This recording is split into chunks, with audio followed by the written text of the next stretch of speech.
অনেকেই মেসওয়াক ব্যবহার করে দাঁত পরিষ্কার করে। মেসওয়াক ব্যবহার করা কি স্বাস্থ্যসম্মত? এই ব্যাপারে আমার একেবারে আমার নিজের প্র্যাকটিস লাইফ থেকে আমি বলি। জি। ধরেন ওয়েস্টার্ন কান্ট্রি বা অন্যান্য জায়গায় বা আধুনিক সভ্যতায় এখন সবাই পেস্ট ব্রাশ ব্যবহার করছে এবং এটা পরীক্ষিত। এটাই আসলে প্রকৃত উপায় দাঁত পরিষ্কার রাখার। কিন্তু আমি দীর্ঘদিন প্র্যাকটিস করছি। আমার লাইফে আমি দেখেছি মেসওয়াক যারা ব্যবহার করে যেভাবে হাদিসে বর্ণনা করা হুম, হয়েছে, হুম, হুম।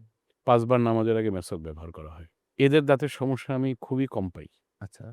এবং তাদের শুধু একটা জিনিস পাই সেটা হলো ক্যালকুলাস, পাথর। পাথরটা কেন পাই? সেটা হচ্ছে মেসোয়াকের যে ব্রিসেল গুলো আছে, হুম, এইগুলো মাড়ির নিচে পর্যন্ত যায় না বিধায় এই প্লাগ গুলো ফরমেশন হয়ে ওখানে আ আপনার পাথর জমে এবং তারা আসলে আমি বলি এই ধরনের যারা মেসোক করেন তারা ৬ মাস বা ১ বছরে এসে ডেন্টিস্টের কাছে এসে একটু স্কেলিং করে নিলে সেই সমস্যাও দূর হয়ে যায়।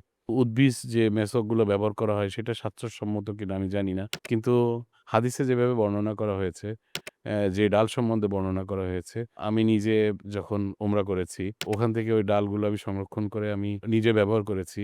দেখেছি মেসোয়াকে অনেক সময় অনেক ছোট, ছোট দাঁতের ত্রুটি বা ছোট, ছোট ব্যথা বা অন্য সমস্যা থাকলে দূর হয়ে যায়। আমার একেবারে ব্যক্তিগত ওপিনিয়ন হলো মেসওয়াক আ ইউজ করা যেতে পারে। এর সাথে ব্রাশ করলেও খারাপ হয় না এবং দাঁতের ডাক্তারের শরণাপন্ন হওয়া উচিত।